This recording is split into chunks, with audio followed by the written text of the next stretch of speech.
Hello everyone and welcome back. Today we're going to be talking about the brand new Arcane Journal for the Old World. I've had access to the War of SETTRAS FURY, a big thank you to the Old World team for the early access, and I wanted to do a number of videos because I think it's better to split it up since it's different factions getting affected.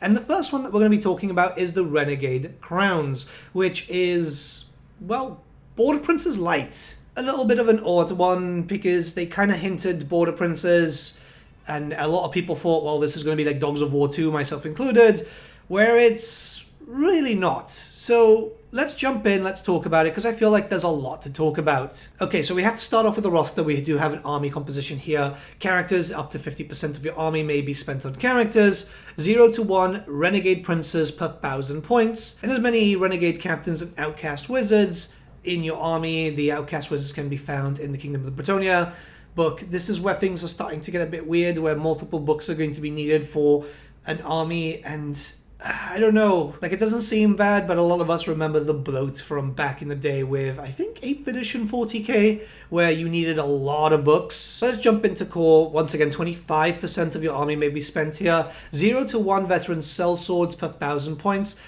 As many sellsword infantry, free braid knights, and hireling outriders as you want, or as many free company militia and empire archers as you want, and these are from the forces of fantasy. Special is 33% of your army, where you've got veteran free blades or 0 to 2 border prince mortars per 1,000 points. Rare is 25%. Here is as many border prince brigands from the BRETONNIA book as you wish. Again, there's like, what, 2 arcane journals that you need alongside this, and also forces of fantasy alongside this book. 0 to 1 war machines chosen from the list, which is border prince organ guns. That's really just like an organ gun from the dwarfs, and a border prince's bombard from the Kingdom of BRETONNIA once again, which is essentially just a cannon. At least they could have brought back, I'd say, the old bombard model from 4th edition, I think. And then finally, mercenaries, 33% of your army, and that is any Dogs of War unit from any Arcane Journal or from Grand Armies, but these are all subject to misbehaving mercenaries. So it's not really a Border Prince army as far as I've seen. Your Renegade Captain can be a BSB, so at least you've got that. Personally, I would have just said, yeah, no misbehaving mercenaries, and there you go. But it's essentially just Empire Light or BRETONNIA Light, and we're going to be jumping into quite a lot of information about that. I think a lot of people are just kind of, well, myself included, we were hoping, you know, this was going to be just like the Border Prince army or the Dogs of War army from back in the day. That's not to say it's necessarily bad, it's just basically another human loadout, and there is some unique stuff regarding the special rules, so let's jump right into that. So let's talk about the special rules here. We've got the mercenary hosts for each character in your army that has Might of Mirigliano Infamous Origin. We'll talk about the origins in a second. 0 to 1 units of sellsword infantry or veteran sellsword infantry may change its troop type to heavy infantry and may have the phalanx special rule for plus 10 points per unit. So phalanx is as follows. A close order unit in which the majority of models have this special rule is considered to be in combat order rather than marching column, even if it's deeper than it is wide, provided it contains enough models per rank to claim a rank bonus. While such a unit is deeper than it is wide, it can claim rank bonus and perform a charge move, but cannot march at triple its movement characteristic. In addition, should such a unit be charged by an enemy unit with its first charge special rule, it does not become disrupted. If a unit with this special rule wishes to adopt marching column and march at triple its movement characteristic, it must be deeper than it is wide and contain fewer models per rank. So essentially this is like a nothing burger, I'm not going to lie. It would have probably been interesting with pikes, but that doesn't seem to be a pike unit. This is why I found it very, very weird. Outcast Knights is the next one for each character in your army that has the Renegade Knight Infamous Origin, and I think the Infamous Origin is probably what makes this book really interesting for an army like this. 0 to 1 units or Free Blade Knights or veteran Free Blade Knights may have the Lance Formation special rule and Noble Disdain special rules plus 2 points per model. The Outlaw and the Renegade for each character in your army that has the Noble Outlaw Infamous Origin 0 to 1 of hireling Outriders may have the Ambushes special rule +1 per model. And finally, the Wandering Duelist. For each character in your army that has the Wandering Diestro Infamous Origin, 0 to 1 of units of Border Prince Brigands may have +1 modifier to their weapon skill characteristic for +2 points per model. In addition, once per game, models within this unit may make enemy models that direct their attacks against them during combat phase reroll successful rolls to hit. Again, it's not really bad, and really, you can theme quite a decent amount of your army like this. It's very clear that they wanted to do some sort of Dogs of War army without like special regiments of renown, which is perfectly fine. A Border Prince army does add in for a lot of roleplay aspect if you're trying to get your own kingdom. And it is really interesting rules. And there are a few throwbacks to Taliera Stalia. It's just not really what a lot of people were asking for, I think. Now, it's definitely going to allow for a lot of kit bashing because Infamous Origins come in, and this is where things get a lot more interesting, as you can then tailor your character exactly where you want it to be, right? So characters that can take an Infamous Origin then can take, say, for example, the Might of Miragliano for 25 points, which this model then gets +1 modifier to their leadership and gains the Stubbornness and Talian Stoicism special rule. See, there's already mention of stuff like Talia. There is a little bit of a thing for Estalia there when we talk about the Diestro. Talian Stoicism says, should a character with this special rule join a unit prior to making their first break test of game, i.e. while stubborn, well, that unit then gets stubborn. However, should this character leave a unit they've joined, then they lose stubborn, right? It's a small one, but it's decent. Renegade Knight is 25 points once again. This gives the character +1 modifier to their weapon skill and strength. May purchase magical items from the Kingdom of Bretonia list, which is from the Forces of Fantasy and the Arcane Journal, and then gains Noble Disdain and Veteran special rule. And then for Noble Disdain, a model with a special rule whose troop type is cavalry does not have to make a panic test when a friendly unit whose troop is infantry is destroyed within 6 inches of it, or it's fled for a friendly unit that's infantry. Yeah, kind of Bretonia-like there. The Noble Outlaw is more of an archer type, so if you want a ranged character, this is perfectly fine. It's 20 points, and then this gives you +1 modifier to your ballistic skill and leadership, gains Hold the Line, which is pretty decent as a rule, and allows you to purchase the following items. You can get a handgun, a repeater handgun, that's good to see for your characters, repeater pistol, short bow, and long bow. This also allows you to take ambushes or scouts at 10 points each. Finally, we've got the Wandering Diestro, which is +20 points. This gives you +2 to your weapon skill characteristic, which is absolutely wonderful. Gains Feint and Dodge, which, yeah, there's a problem with my version of the book. It says once per game, when an enemy model directs and attacks a model with a special rule, and that's it. It's, yeah, there's nothing else in my, in my copy. So that's kind of weird. I have spoken to other content creators, and there's nothing there. So, yeah. You can also not take any weapons with last strike, so you can't take any, like, you know, great weapons and stuff like that, but you can take additional hand weapons, which is +3 points per model.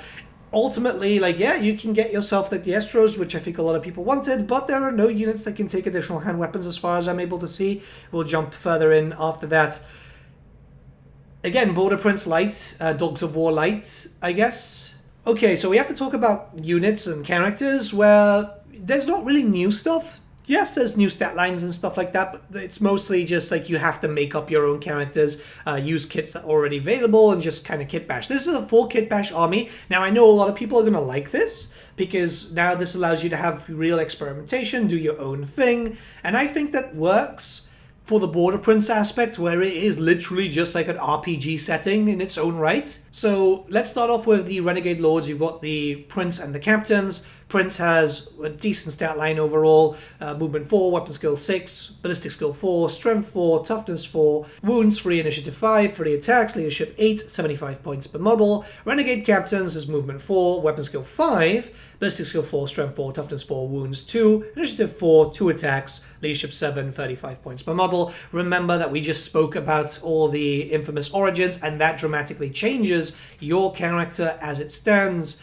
They start off with light armor and hand weapons, but they can take a great weapon, a halberd, a lance if mounted properly, or a morning star. They can also take a war bow, a crossbow, or a pistol, or a brace of pistols, and a shield. That all depends also on your origins, because you might change out, like if you get with the ranged one, you might want to bring a repeater handgun instead. The character may take heavy armor or even full plate, may be mounted on a horse, and may take magical items depending on what they are. That's listed there on screen. And again, it's like, oh yeah, pick up the Empire kit and then just mix it around with some State Trooper kits and so on, and there you go, you've got your character. Now, I don't want to talk about my final thoughts regarding all the roster until the end of the video, because I want to talk about all the stuff. There are some special rules, which is Rallying Cry, Veteran, and Warband. So let's jump into the actual units, because there's quite a lot of them, even though there's really not that many. You'll get what I mean, like, in just a second. So we're jumping in with sellswords, and there's two. There's normal and veteran. Normal is movement 4, weapon skill 3, ballistic skill 3, strength 3, toughness 3, 1 wound, initiative 1, attacks 1, leadership 5, 4 points per model. Veteran is movement 4, weapon skill 4, ballistic skill 3, strength 3, toughness 3, wounds 1, initiative 1, attacks 1, leadership 5, 5 points per model. They start off with hand weapons and light armor and have access to a lot of special rules, mostly just close order, detachment, horde, regimental unit, warband. Obviously veteran gets veteran. These units are very much available to just make your own, because you can give them thrusting spears, halberds, great weapons. You can actually have cheap greatsword units, crossbows, handguns. You can give them shields. You can also give them heavy armor. You can give them full command, and the veterans may take drill. That basically what they say here is just use like State Trooper kits and mix it up with the militia kits. Or hell, you can even use some of the ones from BRETONNIA. Very kitbashy. I think it kind of works there, because it is going to be kind of expensive, and we'll talk about that a little bit later. But it's good to see basically what is Empire State Troopers just being able to take whatever great weapons is kind of nice. It's mostly just because, like, you know, the standard great sword units, they're better overall because they got full plate, but they are kind of pricey. Free Blade Knights are coming in, and once again you've got two different types, so you've got the normal and the veteran. So movement is actually more of the horse, so it's usually around 8. Weapon skill 3, ballistic skill 3, strength 3, toughness 3, wounds 1, initiative 3, 1 attack, leadership 8, 18 points for the normal free blades. Then you've got weapon skill 4, strength 4, the rest of the stat line is basically the same. Leadership, yeah, everything is literally the same for 22 points per model. It does seem like you've got the option here though for Warhorse or Barded Warhorse. The Barded one is objectively better, and that is an extra 3 points, or you just can have just a normal warhorse like the Empire Knight kit. These are heavy cavalry, so they're on 30 by 60s, and you need to bring them in unit sizes of 3 up. The units will naturally have hand weapons and heavy armor, and then you can start adding some stuff to it. Like you can give them lances, you can give them great weapons, you can even give the veterans full plate armor, which I think a lot of people are kind of missing there. You do have to buy shields, which I think is kind of nice. And you can give them full command, which ultimately is just kind of average, well, not average, standard practice. When it comes to special rules, you've got close order, counter charge, first charge, swift charge, and lastly, swift stride with the veteran ones taking veteran. Again, it's like, oh, well, you can mix and match between Empire kits and BRETONNIA kits for the cavalry models, which allow you to kind of have your own styling there. It does allow you to kind of use like the better looking knights. I, for one, like great sword knights using the models from the Questing Knight kit.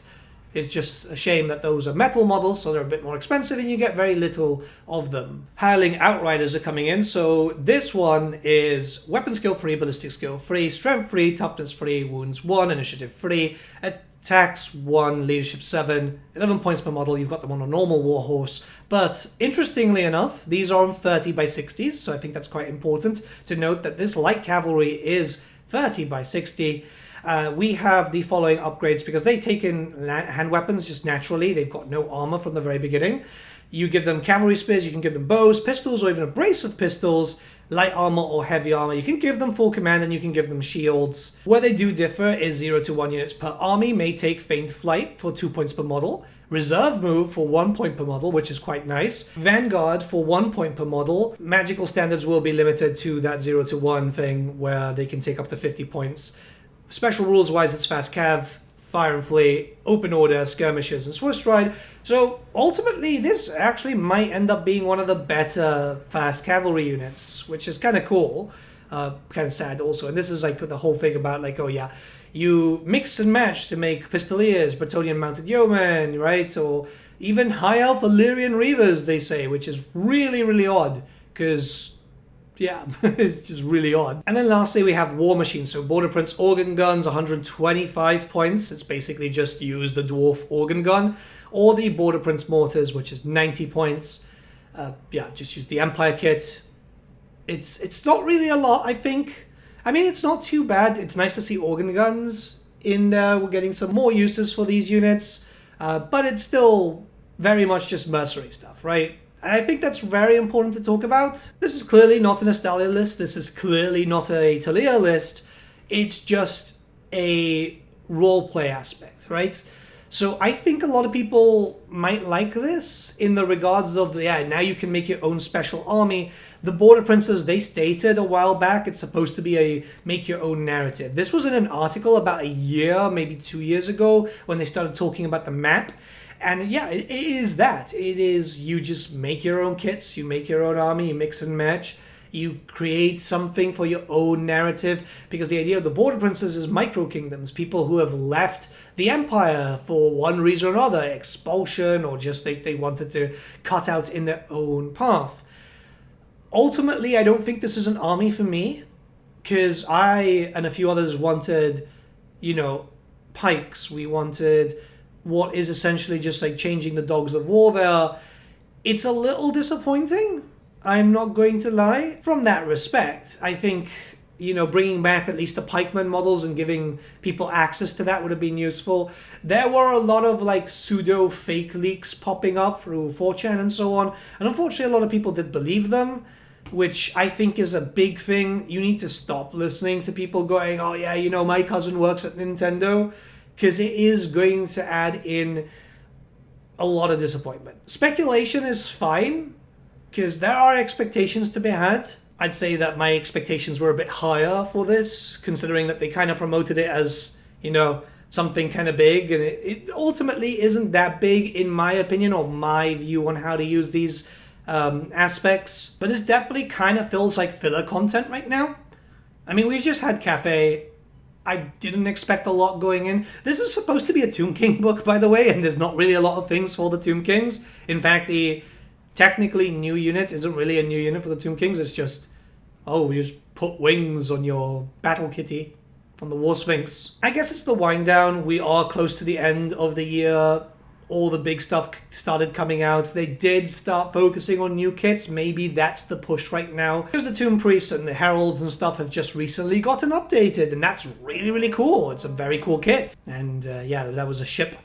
I live next to a port right now. We're gonna have to see what direction they go. Like, the Slayer list isn't too bad, and there'll be a video on that, but ultimately I'm a little bit concerned as to what the point was here. If it was just RPG aspect, that's cool. I feel like there's a lot more things that could have been done. At this point, I think we've already had a Border Prince list, which is essentially just the Renegade Knights thing. This is definitely expanding upon that, but doesn't really feel as it's something like really, really big. I wouldn't class this as another Tomb King Arcane Journal either. While it does have a lot of Tomb King lore and it's obviously focused on Settra, I feel like this just kind of feels like it's a side release. That's probably the best way to call it. It's just like a side thing. It shouldn't really be counted for any race fully. Now, I'm not necessarily saying it's bad. It's just not very interesting for me. However, this could present some pretty interesting things, you know, where books come in and just add in a list for like 1 or 2 races like it's happened here. I think dedicated Arcane Journals are probably better, but maybe they're doing this as a bit of a wind down. We are at the end of the 2nd year soon. Maybe it's because they're looking to like prepare for 2nd edition at the end of the 3rd year. If we are on the 3rd year cycle, we're going to have to wait and see. But yeah, let me know you guys' thoughts in the comments below to start a bit of a discussion, and I'll see you all again very, very soon. I'm going to have a sale video coming up shortly after this one. It's just, I've been kind of delayed. I've been with a really bad flu. It's not been great. It's not been great at all.